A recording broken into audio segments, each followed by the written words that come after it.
Halo Sobat Budaya di seluruh Nusantara, masih bersama saya Yopi di channel Gubuk Inovatif yang diprakarsai Museum Gubuk Wayang dalam acara Sambang Konco Putehi di Kota Jombang, Jawa Timur dalam masa pandemi COVID-19. Sobat Budaya, sekarang saya sudah sampai di Balai Desa Dusun Dayangan, Desa Genuk Watu, Kecamatan Ngoro, Kabupaten Jombang, di mana saya akan menjumpai salah satu narasumber pelaku seni wayang Putehi dengan Pak Widodo, atau punya sapaan akrab di dunia Putehi namanya Pak Bagong. Dia juga selaku dalang. Nah, seperti apa bincang-bincang saya nanti, biar Pak Widodo bercerita mengenai pengalaman selama menjadi seniman wayang Putehi, dan nanti juga Pak Widodo akan bercerita aktivitas apa saja yang dilakukan di rumah. Penasaran kan Sobat Budaya? Sebelumnya subscribe, like, comment, and share channel ini biar Sobat Budaya tidak ketinggalan, dan semoga.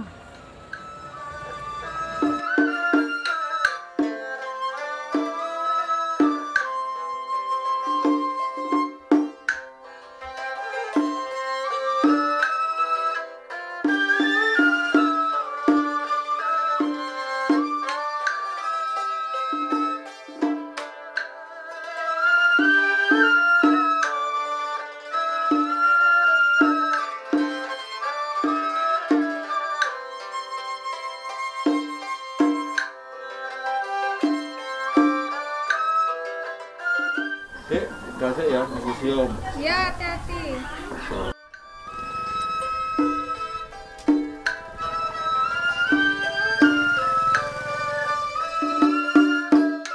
Saya Widodo Santoso sebagai dalang wayang Putehi asal dari Dusun Dayangan, Kecamatan Ngoro, Kabupaten Jombang.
Nah, Sobat Budaya di seluruh Nusantara, sekarang saya sudah bersama narasumber seorang dalang wayang Putehi, Pak Widodo, dan juga punya sapaan akrab, kadang-kadang konco-konco Putehi juga memanggil Pak Bagong.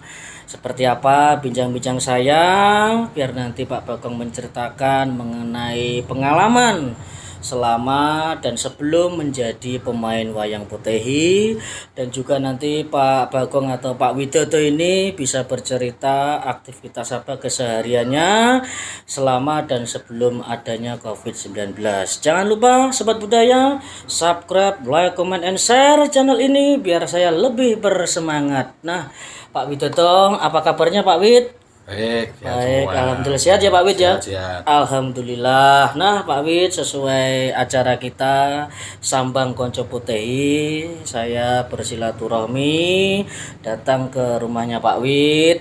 Istilahnya menanyakan kabar, juga ingin mengetahui aktivitas keseharian dari Pak Widodo, dan juga nanti Pak Widodo bisa bercerita mengenai pengalaman sebelum dan selama ini sudah menjadi pemain wayang putih sampai menjadi dalang. Nah, Pak Widodo bisa bercerita kepada sobat budaya.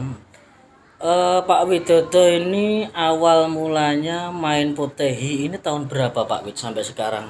Saya mulai main potehi tahun 1993. Pertama kali ikut dalang Pak Sutarto pementasan wayang potehi di Klenteng Gombong, Jawa Tengah. Oh, di Gombong. Berarti awalnya itu main tahun 83 Pak Wid. 93. Oh, 93. Berarti sampai sekarang sudah 28 tahun Pak Wid. 8 tahun ya. Jadi sudah 28 tahun. Nah, Pak Wid bisa bercerita awal mulanya bisa ini menjadi pemain. Jadi kan ada prosesnya kan Pak Wid. Jadi awalnya bagaimana Pak Wid ini kok tahu-tahu bisa menjadi pemain wayang? Mau nggak diceritakan? Awal bisa main wayang potehi karena ada panggilan hati. Pertama rumah saya kan dekat dengan Klenteng.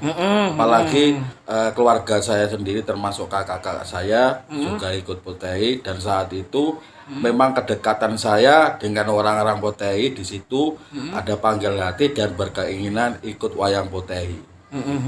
Berarti awal mulanya rumahnya Pak Wid dekat dengan Klenteng, dan di Klenteng itu ada pertunjukan Wayang wayang. potehi. Tertarik melihat dan punya saudara. Bisa disebutkan saudaranya siapa? Saudara saya Pak Meselan tapi sudah almarhum. Oh, Dan iya, yang kedua Pak Asih. Pak Ase Ya, yang di kakak saya Blitar itu yang ya. ada di Blitar. Sebetulnya saya sendiri asli orang Blitar, terus menikah di Jombang sini. Oh, berarti begini sobat budaya, Pak Widodo ini punya saudara juga pemain wayang juga Pak Wid. potehi, ya. Namanya almarhum Pak Miselan gitu ya. Satu dan kedua Pak Ase Pak itu. Asih yang di Blitar. Di Blitar juga beliau sudah bercerita kemarin di kita waktu Sambang Konco di Kota Blitar. Nah, kalau diceritakan Pak Wid untuk prosesnya awal itu kan pasti peranannya Pak Wid itu kan ada setiap kita menerjuni wayang putih kan dari tahap ke tahap gitu loh. Jadi Pak Wid bisa ceritakan pertama kali belajar itu tahapnya gimana Pak Wid dari sampai sekarang menjadi dalang. Monggo. Awal-awal mula ikut Pak Sutarto jadi asisten dalang, istilahnya jadi seorang cantrik atau Jiju asisten dalang. Tugas dari Jiju mempersiapkan nanti potehi yang dipakai apa, kostumnya apa, begitu. Setelah itu rasa ingin belajar pegang tambur. Setelah bisa berkainan lagi kayak pegang toalo, jenis alat musik.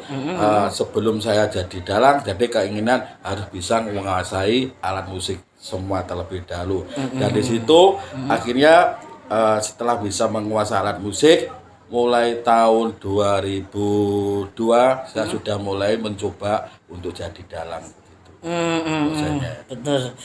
Jadi sobat budaya, awal setiap pemain ya Pak Wid itu kita mau naik di atas panggung belajar wayang putih itu pasti start awalnya ya rata-rata ya kita omong itu menjadi asisten dalang terlebih dahulu ya. Juga ada sih salah satu teman-teman kita tahu-tahu pegang tambur atau pegang lo, memang tergantung istilahnya apa ya talenta kita masing-masing ya Pak Wid.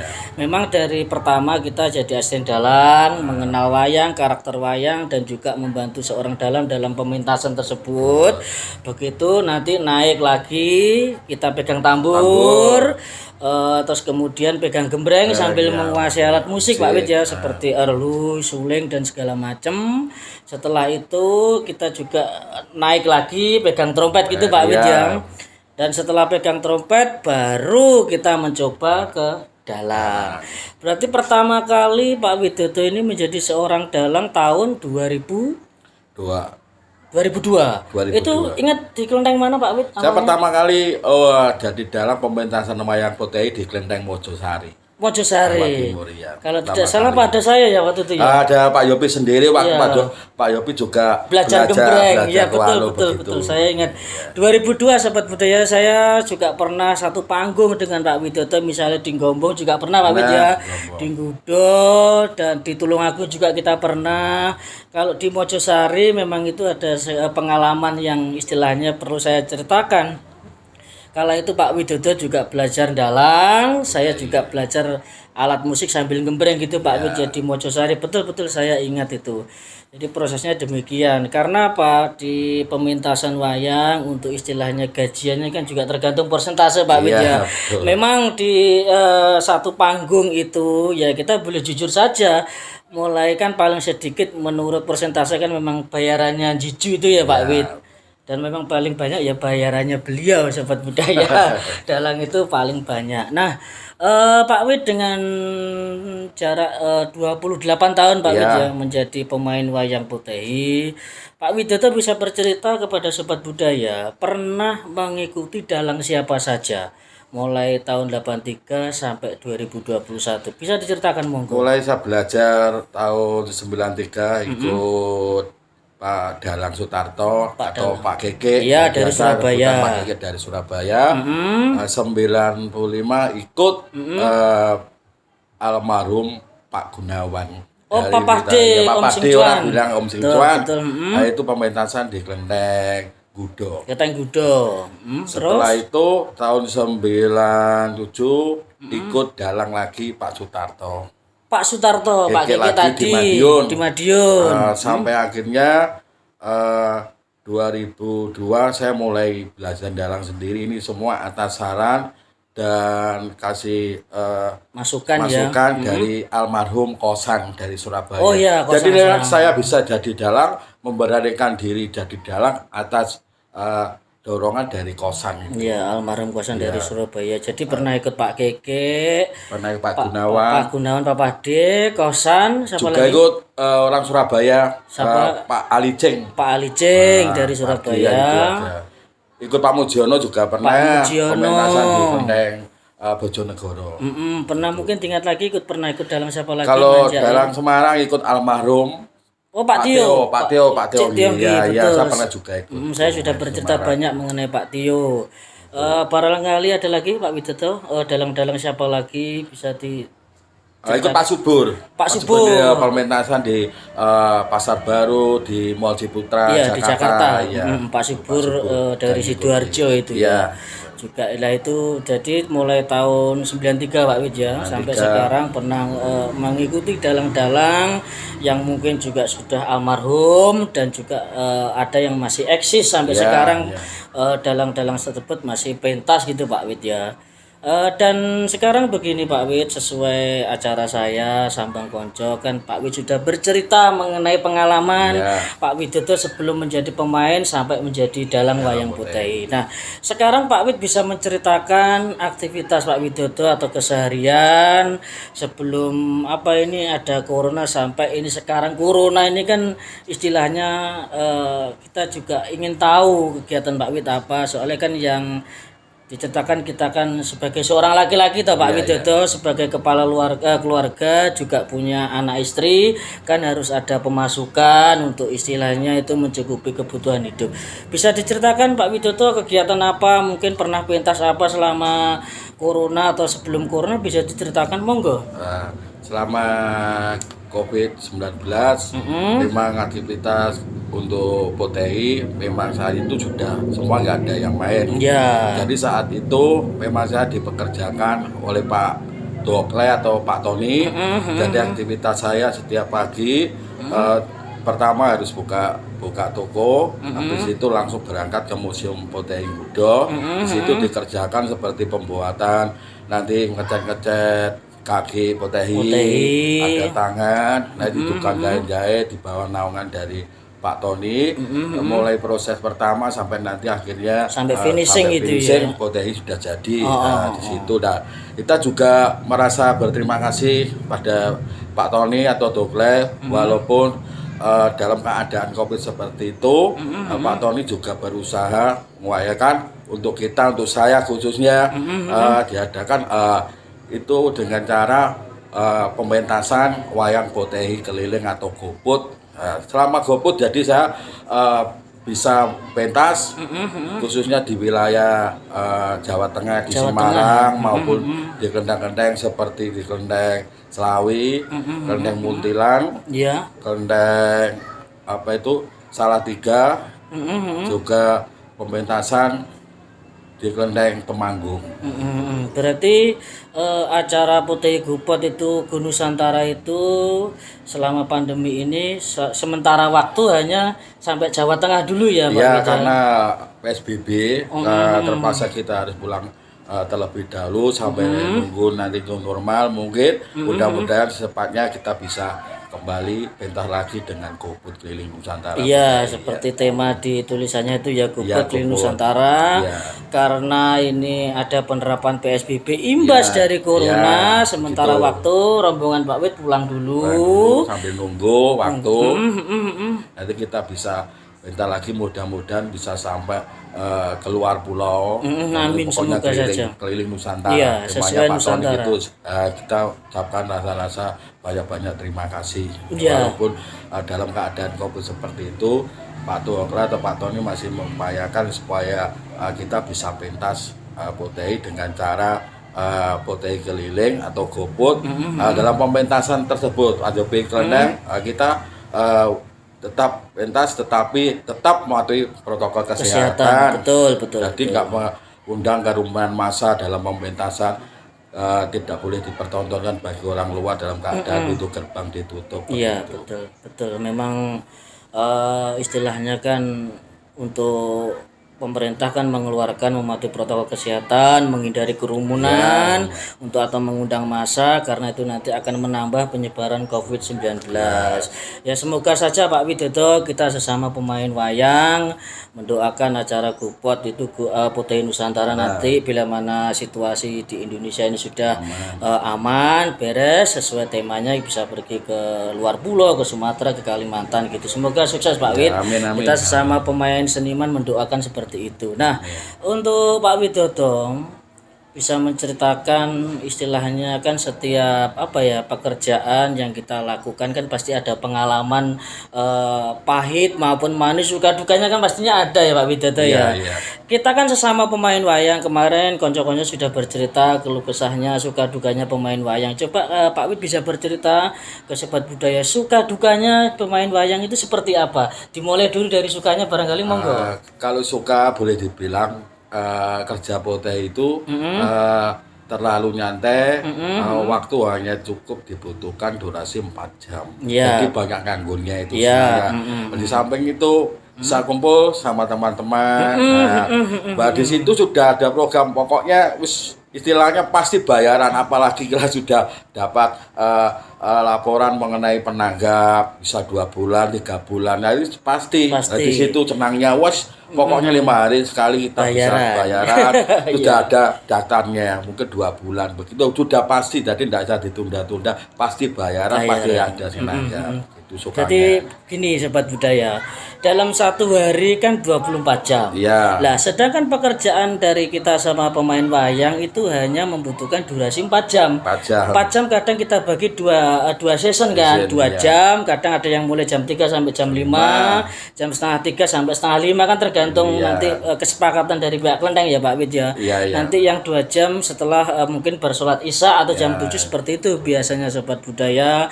Jadi suka dukanya kita kumpul-kumpul sama konco-konco bercerita mengenai keluarga atau bagaimana nanti bisa membuat menjadi obat kerinduan gitu Pak Wid ya. Nah, untuk dukanya Pak Wid barangkali ada kenangan seperti apa atau pernah apa bisa diceritakan Sobat Budaya? Kalau dukanya itu walaupun kita dalam pementasan kita mungkin dapat kabar, mungkin barangkali ada urusan terpenting, urusan keluarga. Itu enggak bisa ditinggalkan. Soalnya nyari gantinya memang sulit Pak Yopi. Kerja potehi kan enggak sembarangan asal kita nyari orang. Apalagi dukanya kalau kita pas jauh, kita bisa main di luar kota yang jauh, kita kan nyari penggantinya kan susah. Sulit, betul. Kesulitannya potehi kan 5 orang. Jadi kalau memang ganjil, ada yang satu atau dua mungkin, nah nggak ada, itu susah nyari penggantinya. Betul, Bahkan kita juga nggak bisa pentas, nggak bisa main. Iya. Nah, apalagi walaupun keadaan hujan panas, keadaan dukanya kita dalam keadaan sakit siapapun kalau sudah Siap temponya harus tetap Iya, pentas. itu juga pernah kali saya dengar dulu Pak Wid, ya mungkin saya masih remaja atau gimana. Pak Wid pernah main di Potehi di suatu tempat atau kelenteng mana, orang tua Pak Wid meninggal ya, Pak Wid tidak bisa pulang gitu. Oh ya, itu bisa diceritakan gimana Sobat Budaya biar ngerti itu tahun 93 awal mula saya belajar Potehi ikut Pak Sutarto.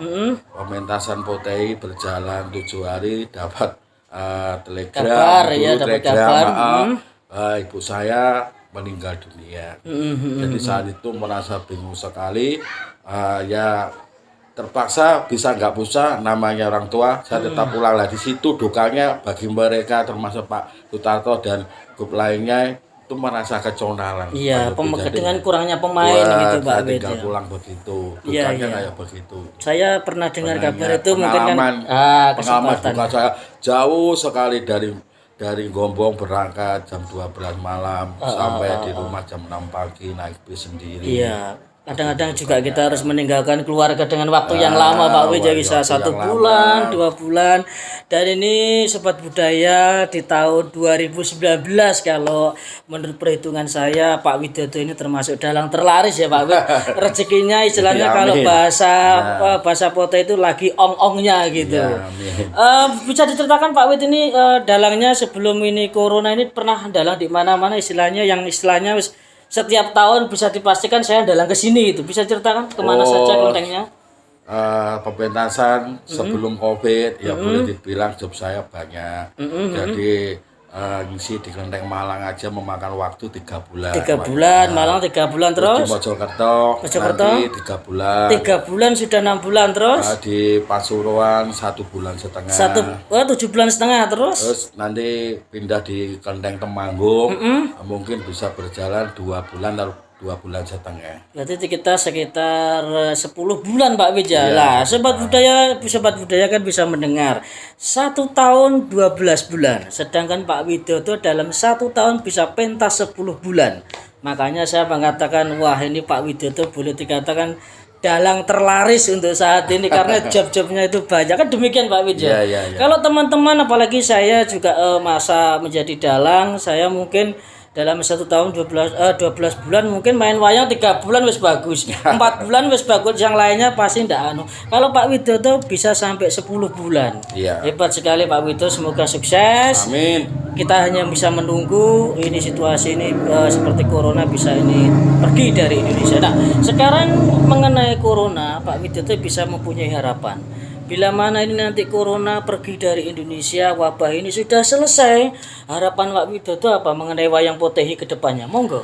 Mudah-mudahan nanti setelah corona bisa hilang di Indonesia, harapan saya dan keinginan saya Potehi supaya bisa lebih berkembang, dan saya ingin mengajak teman-teman khususnya pemain wayang Potehi, seniman wayang Potehi, kita bangkit, kita berkreasi baru, berkolaborasi, bikin Potehi seperti kayak Ludro Potehi atau Ketoprak Potehi. Tujuan saya supaya Potehi bisa berkembang, bisa dimengerti masyarakat, diterima masyarakat, sehingga pemerintah bisa senang dan pemerintah ambil peduli sehingga Potehi tidak punah. Amin, amin. Semoga demikian Pak Wid ya.